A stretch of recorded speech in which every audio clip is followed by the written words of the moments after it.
കേരളത്തിൽ നിന്ന് സ്ഥലം മാറി വരുന്ന രസയും സുന്ദരിയായൊരു ഭാര്യയും ഒരു കൊച്ചു കുഞ്ഞും, ബലിഷ്ടമായ 2 കാലുകളും, അലക്ഷ്യമായ മുഖഭാവത്തോടെ, അലസമായ അംഗവിക്ഷേപത്തോടെ, അലോകദൃഢഗാത്രനായ മധുര മനോഹര മനോജ്ഞനായ ചെറുപ്പക്കാരൻ.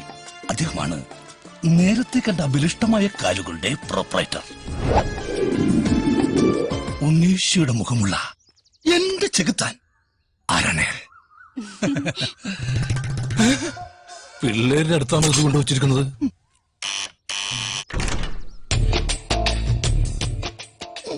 ആരാ? ഞാൻ മനോഹരൻ മംഗളോദയം. നിങ്ങളുടെ അയൽവാസിയാണ്. സർവോപരി കേരളത്തിലെ സ്ത്രീജനങ്ങൾ നെഞ്ചിലേറ്റിൽ ആലിക്കുന്ന ഒരു നോവലിസ്റ്റ് കുട്ടിയാണ്.